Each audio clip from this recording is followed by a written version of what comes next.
बाजवा साहब ने हटवाई है। तो इससे बड़े क्वेश्चन उठते हैं और हमारे उस पर तफुज़ात थे, हैं और रहेंगे, और उसके लिए अपनी एक जंग हम लड़ रहे हैं। तो उस वक्त के हालात के बाद जब जैसे ही ये इन्होंने हमारी हुकूमत गिराई तो एक काम शुरू हो गया कि एक पार्टी तरीके इंसाफ को ख़त्म करने के लिए तमाम इदारों ने अपना मुकम्मल जितना भी जोर था वो उस पर लगाना शुरू कर दिया, और हमारी पार्टी के लोगों को तोड़ना, हमारी पार्टी के कैंडिडेट को तोड़ना, प्रेस कॉन्फ्रेंसेस, छापे, जैली पर्चे, हर तरह की चीज़ें वो आप सबके सामने हैं, कौम के सामने हैं। और जब अपना फोकस यहाँ पे कर दिया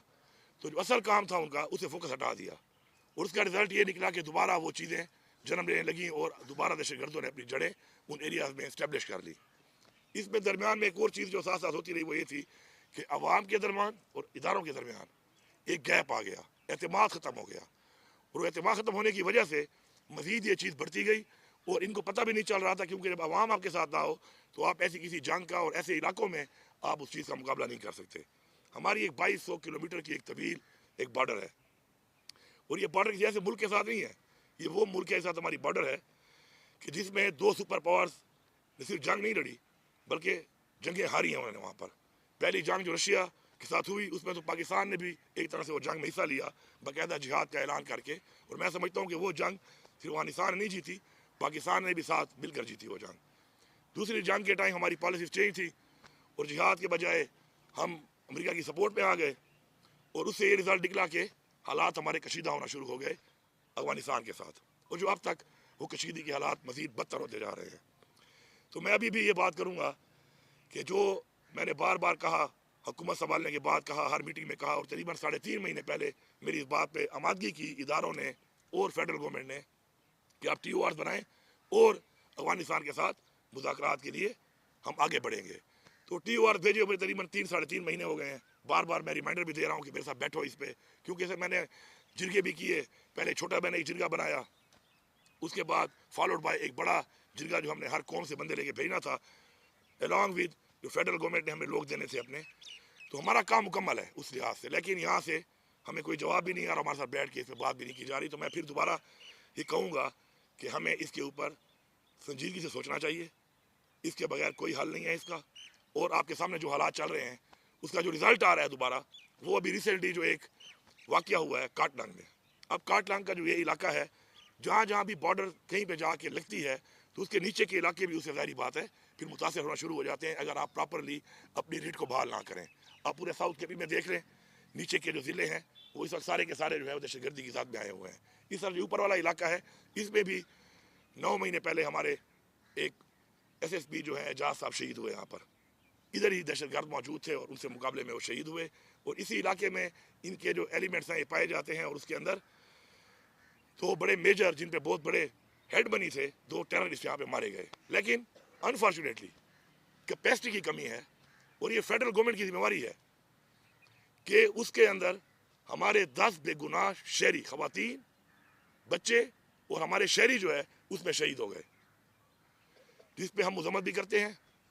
और हमारी जिम्मेदारी भी है कि अपने शहरों को हमें तहफ़्फ़ुज़ देना है। तो अब मैं जो हमेशा एक बात करता हूँ कि हर चीज़ में सियासत ना की जाए। मुझे निहायत ही अफसोस है फेडरल गवर्नमेंट के ऊपर, उनके मिनिस्टर्स पे और वज़ीर आज़म पे कि जिस तरीके से हमारे शहरी शहीद हुए और इन्होंने उसको ऐसा रंग दिया जैसे कुछ हुआ ही ना हो, जबकि फेलियर इनका है। मैं यहाँ पे वादे करता हूँ कि इंटेलिजेंस बेस्ड ऑपरेशन होते रहते हैं उन एरियाज में जहाँ पे इतला मिलती है कि टेररिस्ट मौजूद है या कोई तश्कील आ रही है। उसमें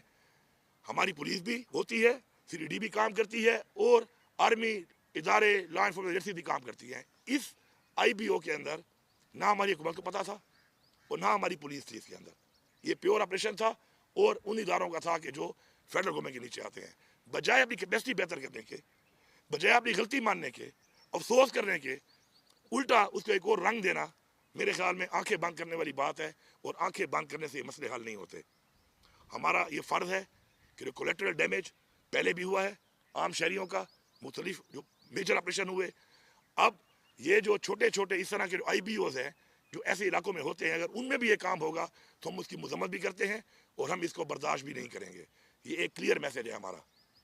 हम अपने लोगों के साथ खड़े हैं, हमारी ये जिम्मेदारी है, और अपनी कैपेसिटी बिल्डिंग हम कर रहे हैं। 30 अरब रुपया जब से हुकूमत आई है हमने CRD और पुलिस को दिया है। स्ट्रेंथन करने की अपनी पुलिस को। लेकिन इस तरीके से ऑन बोर्ड किए बगैर इस तरह का कोई एक्शन करना और उसके बाद जो रिजल्ट आए उस रिजल्ट के ऊपर बजाय फेडरल गवर्नमेंट को सच्चाई बयान करने के इस तरह के बयान देना ये काबिल मुजम्मत है। इसके साथ साथ जो है दूसरी बात कि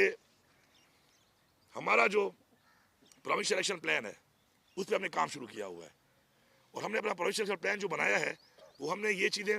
मद्देनज़र देख कर बनाया है कि इससे पहले जो तजर्बात हुए, जो चीज़ें हुई, उनका क्या रिज़ल्ट आया और अब हम कैसा प्लान बनाएंगे जिससे हमें अच्छे रिजल्ट आएंगे। उसके अंदर अल्हम्दुलिल्लाह हमने उसकी वर्किंग शुरू की हुई है और उसको हम ऑन ग्राउंड जिस तरीके से कर रहे हैं उसके बड़े अच्छे नतीजे आ रहे हैं। आपने खुद देखा करक के अंदर हमला हुआ और अवाम निकली कि हम अपनी पुलिस के साथ हैं, फोर्सेस के साथ हैं और हम मुकाबला करेंगे दहशतगर्दी का। इस तरह लक्की की अवाम ने इसी तरीके से ऐलान किया कि अगर कोई हमला होगा, दहशतगर्दी होगी तो हम भी खड़े होंगे और फॉलोड बाय हमारे और जो ज़िले हैं उनके अंदर भी माशाल्लाह एक ऐसा अवाम के अहतमाद के साथ एक ऐसा लाइमल बनाया जा रहा है कि अवाम साथ खड़ी हो और अपनी फोर्स जब खड़ी होगी तो दहशतगर्दी का मुकाबला भी करेगी और ख़ात्मा भी करेगी। लेकिन यहाँ पर जो रवैया फेडरल गवर्नमेंट और इनकी पॉलिसीज़ का है उससे जो रिजल्ट्स आ रहे हैं, आते रहे हैं और आगे जो मैं देख रहा हूँ वो बिल्कुल बड़े ख़तरनाक है। इसलिए मैं दोबारा रिक्वेस्ट कर रहा हूँ, अपील कर रहा हूँ कि जिस बातचीत के ऊपर आपने आमादगी की है उसके ऊपर आगे बढ़ें और आगे बढ़ के, क्योंकि जब तक अफगानिस्तान के अंदर अमन नहीं होगा, इस बॉर्डर के ऊपर हालात ठीक नहीं होंगे, उस वक्त तक इस पूरे रीजन में अमन कायम नहीं हो सकता। सिर्फ बातों से, दावों से कुछ भी नहीं होना और उसके रिजल्ट हमारे सामने हैं जो हम देख रहे हैं। बलूचिस्तान के हालात आपके सामने हैं। अब हम ये नहीं देख रहे कि हमारे वो लोगों ने हथियार क्यों उठाया, उसकी वजूहात होंगी, हमारी गलत पॉलिसीज होंगी। अब उन्होंने हथियार उठा ही लिया है तो उनसे निपटने के लिए जिस तरीके से निपटा जा रहा है तो मेरे ख्याल में ये गलत है। अपने लोगों को ओन करें। वो कहते हैं विन द हार्ट्स। इस जंग को जीतने के लिए आपको लोगों के दिल पहले जीतने पड़ेंगे, एतमाद का रिश्ता बहाल करना पड़ेगा, लोगों को साथ मिलाना पड़ेगा। मैं समझता हूँ कि इंशाल्लाह जिस तरीके से हम काम कर रहे हैं इसके ऊपर अपने सूबे की हद तक,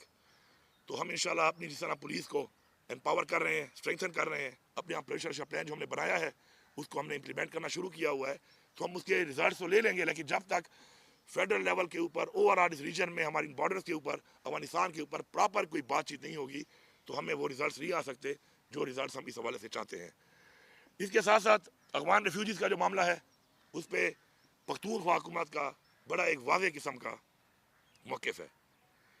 कि अपनी रिवायात को देखते हुए हम कभी भी लोगों को इस तरीके से, इस तरह पहले हुआ कि लोगों को जाके बॉर्डर पे छोड़ दिया गया बेसर सामानी की हालत में, बच्चों को, ख़वातीन को, बुज़ुर्गों को,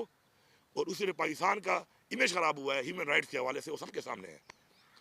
चूँकि ये फेडरल सब्जेक्ट है, इलीगल जो फॉरनर्स होते हैं, लेकिन हमारे सूबे में हमने कैंप लगा लिए हैं। हमारे सूबे में वॉलंटियर बुनियाद पर जो जाना चाहता है हम उसको फैसिलिटेट करेंगे,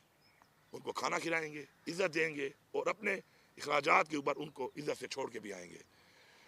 जो यहाँ से लोगों को लेके आते हैं उनके लिए भी हमारा यही रवैया होगा और यही हमारी रिवायात हैं।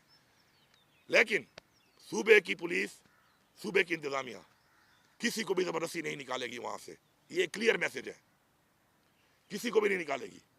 क्योंकि इन हालात में किसी को इस तरह निकालना कि वहाँ पर उनके लिए बंदोबस्त ना हो, वहाँ पर वो गवर्नमेंट उनको ओन ना करे, वहाँ पे उनकी रिहाइश के लिए, उनके खाने पीने के लिए, उनकी ज़िंदगी गुजारने के लिए कोई अरेंजमेंट्स ना हो, तो इस तरीके से लोगों को बाहर भेजना, बल्कि इस तरीके से निकालना जो है वो ना हमारी पॉलिसी है, नहीं हमारी रिवायात है और नहीं हम ऐसा करने देंगे।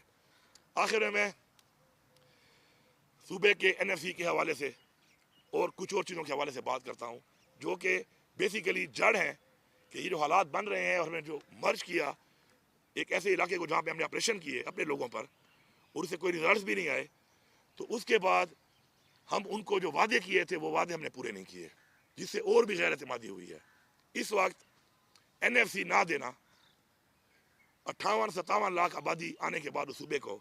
उस सूबे के साथ और उस सूबे की उस आवाम के साथ जो उनके साथ मुंसलिक हुई है, मर्ज हुई है, उनके साथ एक बहुत बड़ी ज़्यादती है। मैंने अप्रैल की डेडलाइन दी थी, मेरे साथ इन्होंने एग्री किया था कि अप्रैल में NFC बुलाई जाएगी, रिवाइज किया जाएगा और ये एजेंडा आएगा। तो एजेंडा हमारा ये कानूनी है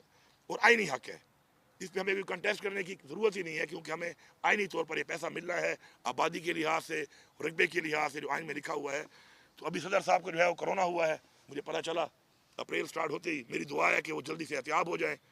क्योंकि अप्रैल में ही NFC होनी है और उनका होना ज़रूरी है। नहीं तो फिर कायम मकाम सदर जो भी होंगे उनसे हम ये काम कराएंगे। मैं बड़ा